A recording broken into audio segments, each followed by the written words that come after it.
Aba, pare, totoo to. May perma, may notaryo, at may tambard pa. Ano nga naman yan, Totoy? Ang sabi dito sa kontrata ni Mang Kador, ang sino mang makabuhay ulit kayong sa Rizal ay siya ang makakapagmana ng lupa. Aba, ano ba yan? May promo sa Time Travel Express? Round trip to 1896? Pag nabuhay si Rizal, magiging asyendero na ako? Oo, ang tanong, kaya mo ba? Talagang kaya mo ba? Kaya mo ba magpalaki ng manok sa kulungan ng daga?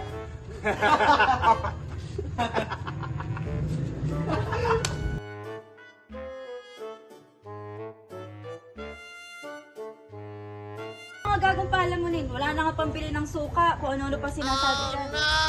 Legal po talaga, Aling Nena. Impossible condition nga lang. Eh di Void, yun yung sinabi sa akin nung probinsyano ng mga abogado.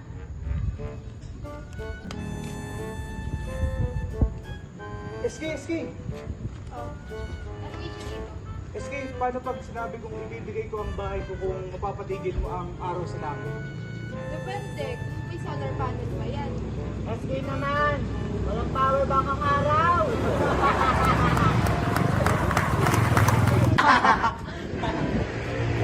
Habang wala pang batas na nagsasabing libre ang sobrang sa mga tabayaris na kayo dito. Hoy, di yan naling nena! Posible mangyari sa inyo eh! Sa Civil Code Article 1183, kapag ang kondisyon ay imposible, walang bisa ang obligasyon. Kaya kung may nangangako ng bahay kapalit ng paglipad ng kalabaw, naku, huwag kayong papaasa.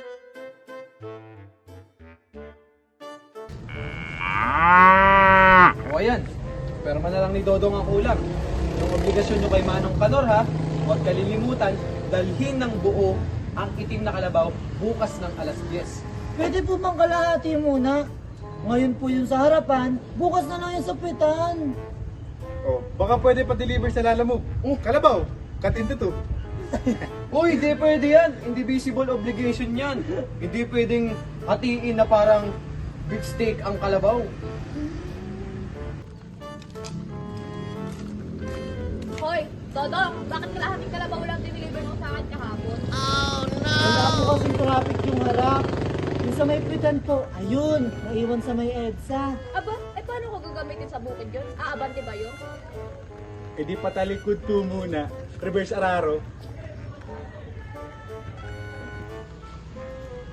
Uy, Toto, siya nga pala. Kanina, napagalitan ako ni Manang Kanor. Sabi niya sa akin, mali daw yung pag-deliver ko nung kalahati lang ng kalabaw. Bakit kaya nagkaganon? Ganito kasi yan.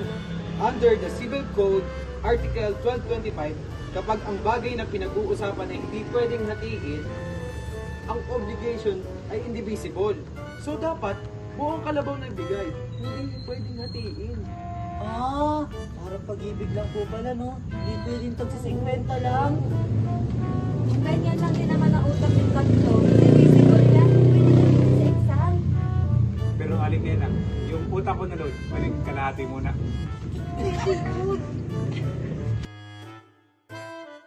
Sa batas, kapag ang obligasyon ay indivisible, hindi ito pwedeng hati-hatiin. Lalo na kung ang bagay ay hindi pwedeng i-deliver ng paunti-unti. Kaya tandaan, kung mangangako kang magbigay ng bahay, hindi pwedeng padala lang muna.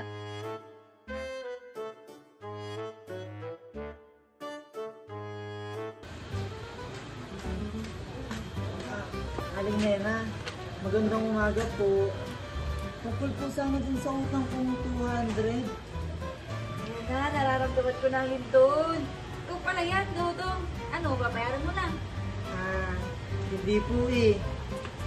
Sana po mapatawad nyo na lang po ako. Ano ako, simbahan?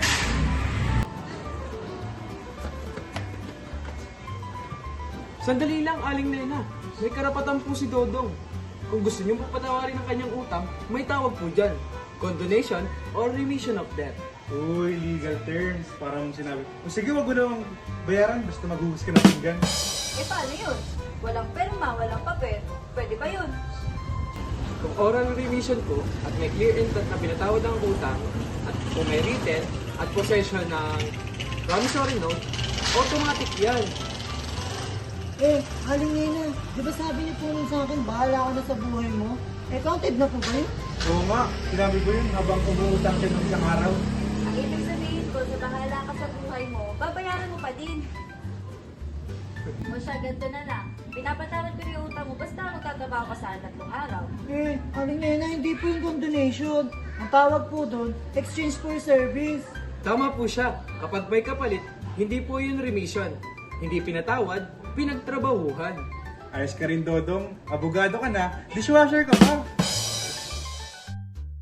Ayon sa Civil Code Articles 1270 to 1274, ang condonation o remission ay ang pusong pagpapatawad ng utang ng kreditor.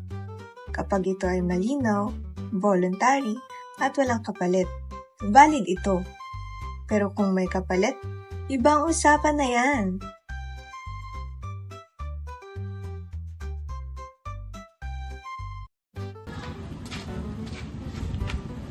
Oh, bayaran nyo na utang nyo. Isang adobo, 2 coke, at saka isang rice, extra rice.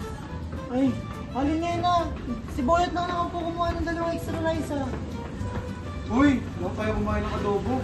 Si Totoy nga, umulit pa. Hoy, huwag tayo magturuan. Legal to. Solidary obligation yan.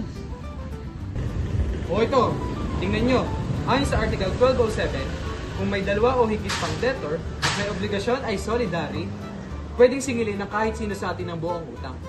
Kahit ako lang ang may 20 pesos, ako na agad ang sisingilin ng buo. Aba, hindi pwede yan. Palahati lang kinain ko. Gusto ko, palahati lang din utang ko. Hindi ganyan ang solidary. Sa mata ng batas, ang utang ay parang adobo. Kailangan buo, hindi hati. So, pwede ko kayong singilin ng buo kahit sino sa inyo. Opo, lalo't kumain kami ng isang grupo. Walang hiwa-hiwalay na resibo. Ang tanong, pwede po ba ang si Boyot muna magbayad? Siya naman po muna may sahod Ayoko nga. Gamitin ko muna yung legal term na wala akong cash. So siya, ganito na lang. Bilang ikaw na lang din naman nagsabi ng solidary na yung toto, ikaw na akong sisingilin. Ha? Ako? Wala naman akong pera. Solidary kayo, di ba? Isa para sa lahat. Ikaw na lang bahala maningil doon sa 2 mong kasama. Sa solidary obligation, pwedeng singilin ang kahit sinong debtor ng buong utang. Isa man ang magbayad, siya na lang ang maniningil sa iba. Kaya sa susunod, kung kakain kayong barkada, siguraduhin yung may pambayad kayong lahat.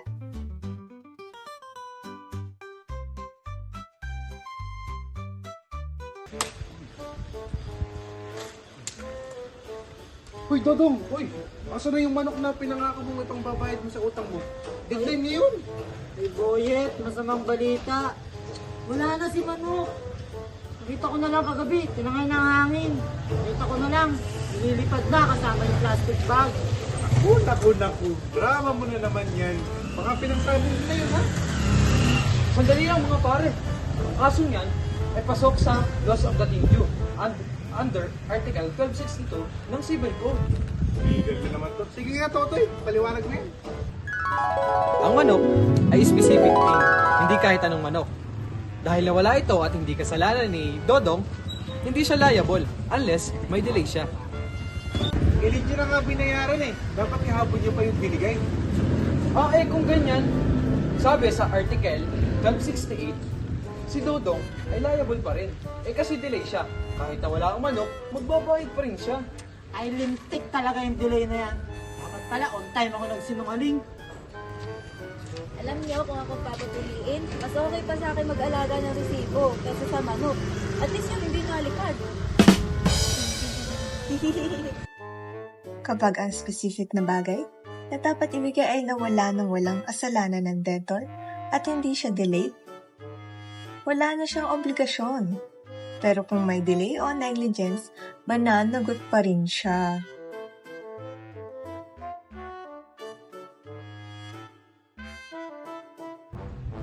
Uy, si Aling Nena, yung inutangan ko ng 2022, may tubo pa yun. Uy, Dodong! Uy, painom mo to kay Aling Nena. Patawad Diyos. Para mapatawad ka na niya.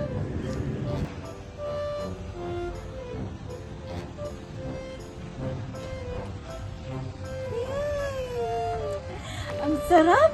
Parang bigla akong naisip i-condone na lang yung utang ni Dodong. Ayoko na ng stress. Patawa juice. Pampalambot ng puso, pampabura ng utang.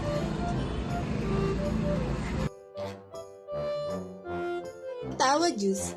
Available sa lahat ng sari-sari store, barangay hall, at puso ng may mga utang. Hindi effective kung hindi voluntary ang forgiveness. May bisela kung malinaw na tinanggap ng debtor. Para sa mga nagmahal, nasaktan at hindi pa rin nagbayad.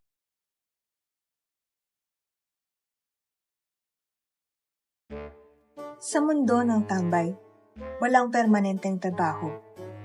Pero maraming permanenteng opinyon. At sa kanto ng Santa Lilipa Street, may nagaganap na usapang akala mo simpleng inuman, pero may halong batas ng Diyos. Este ng Civil Code. Uy, Mare, seryosan ka na. Kapag binili ko tong cellphone na to, tapos may free case, charger, headset, kasama yun pag binili pag binenta. Ibang classic yan. Yung cellphone, yung principal.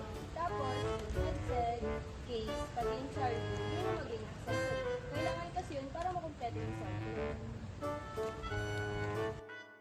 Para sa mga tambay na hindi nagbabayad ng wifi, pero may group chat, ang accessories, mga bagay na hindi bida, pero hindi mabubuo ang eksena kung wala sila.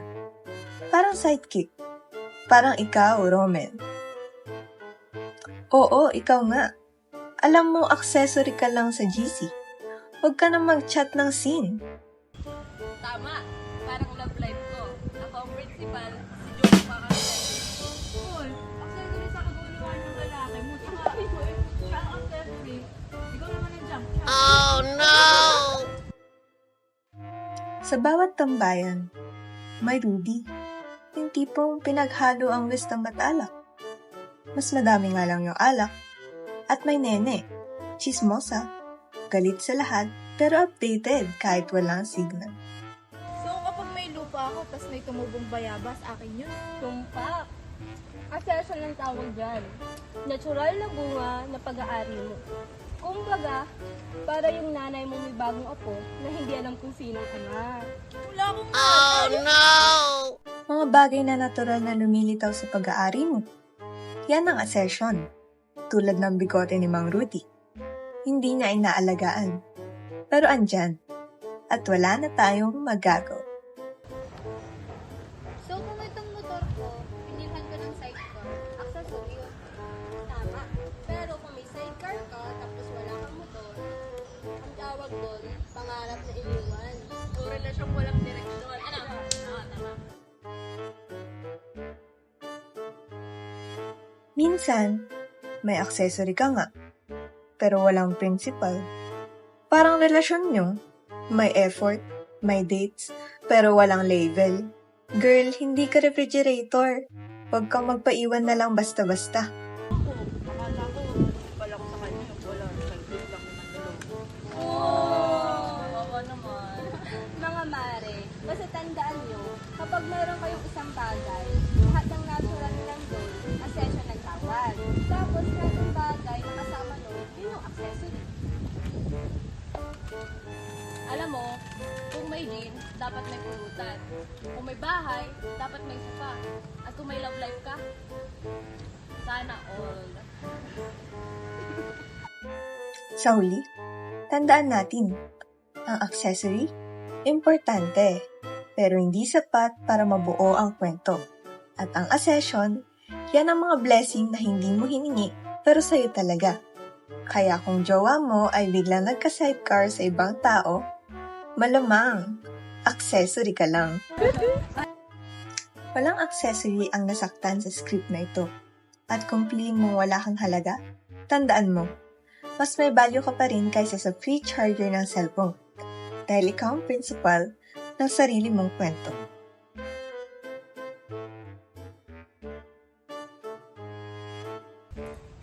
Mare, si Neneng B oh. Hoy, Neneng B!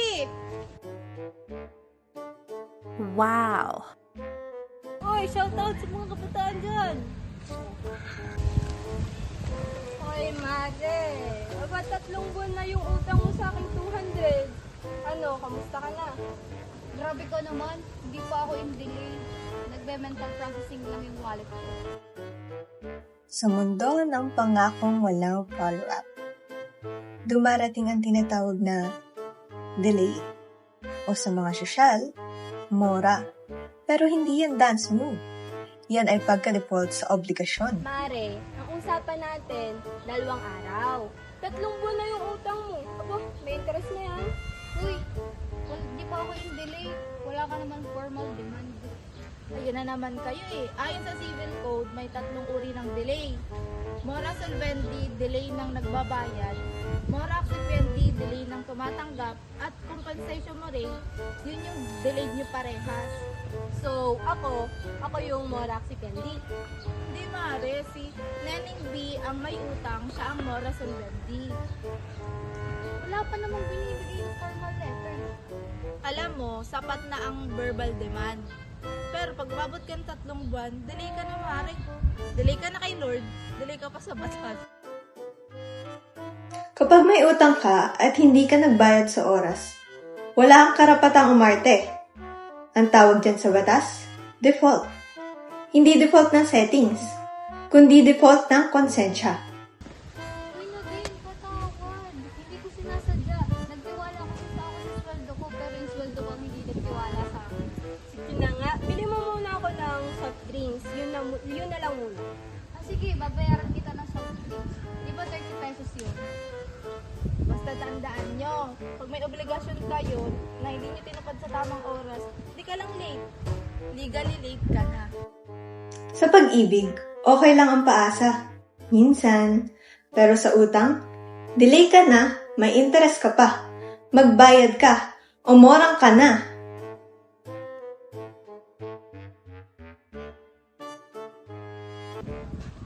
Uy, te, tingnan mo itong cellphone na ito. Patingin nga, gamit ko kaya, ano, Nadine? Hindi, akin na nga.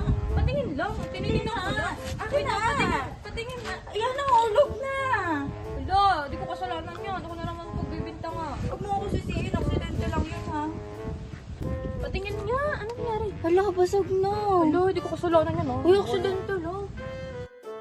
May mga aksidenteng hindi inaasahan. At may mga aksidenteng sinasadyang hindi pag-ingatan. Kapag ganon, negligence. Hindi ka lang pabaya, kundi pwede ka ng kasuhan. Ito kasi, nakikipagagawa pa na. Uy, hindi talaga ako Hindi ko kasalanan yun. Hoy! Ano tong balita kung nasira nyo daw yung iPhone 16 Pro Max ni Allen Bembang? Hoy! Fully paid dyan, saka 1 terabyte. Siya po, hinihinap ko lang naman. Ayaw pa ibigay. Hindi ko kasalanan talaga yun. Aksidente, hindi ko naman na mababasa. Eh, bet hindi nyo tinesting kung matibay. Iyan ang negligence, Cleopatra. Oo nga. Kung hindi sa kapabayaan mo, edi sana buo pa yung cellphone. Manglando! Ano po yung negligence? Ayon sa batas, ang negligence ay failure to observe the degree of care, precaution, and vigilance which the circumstance justly demand. Kahit hindi mo sinasadya, kung pabaya ka, may pananagutan ka. So kahit sabihin ko, ay sorry po, Aling Bembang, nasira ko yung cellphone mo. Kasalanan ko pa din. Ay! Ang ay sorry po, hindi pampalubag loob sa civil code. So kailangan ko bayaran to. Oo, hindi mo inangatan, ikaw ang may dahilan, hindi ka sinisi, pero ikaw ang may obligasyon. Lord, bakit ba lagi na lang ako nadadamay? Sa buhay, di lahat ng sorry ay sapat. Minsan, kailangan mong managot kahit hindi mo sinasadya. Dahil minsan, ang tunay na kasalanan ay ang kapabayaan.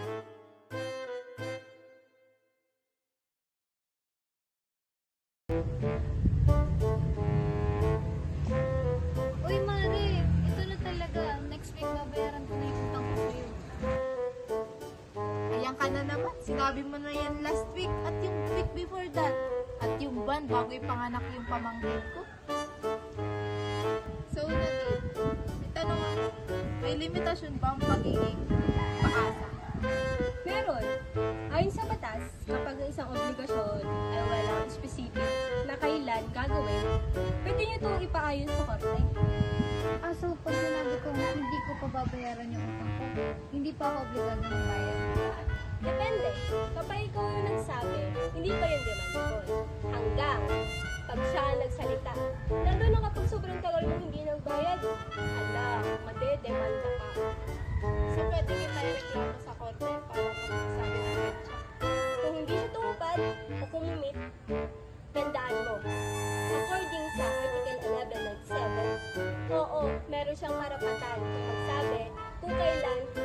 gagawin yung obligasyon.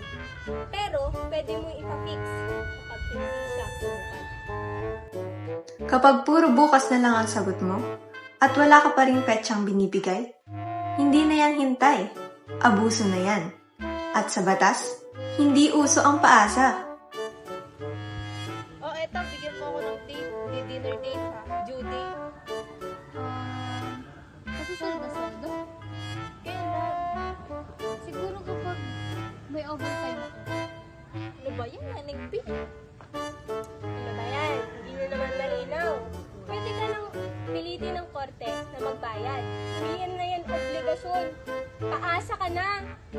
Hanggang kailan ba talaga, Naning B?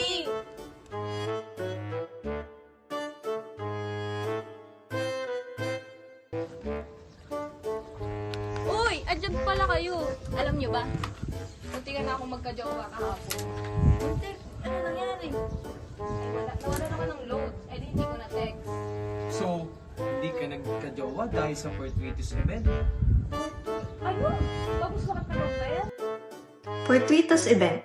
Hindi yan sakit, hindi yan kabit. Isa yung legal na konsepto. At sa kwentuhang ito, mabubunyag ang katotohanan sa likod ng pagka-broken ng wallet.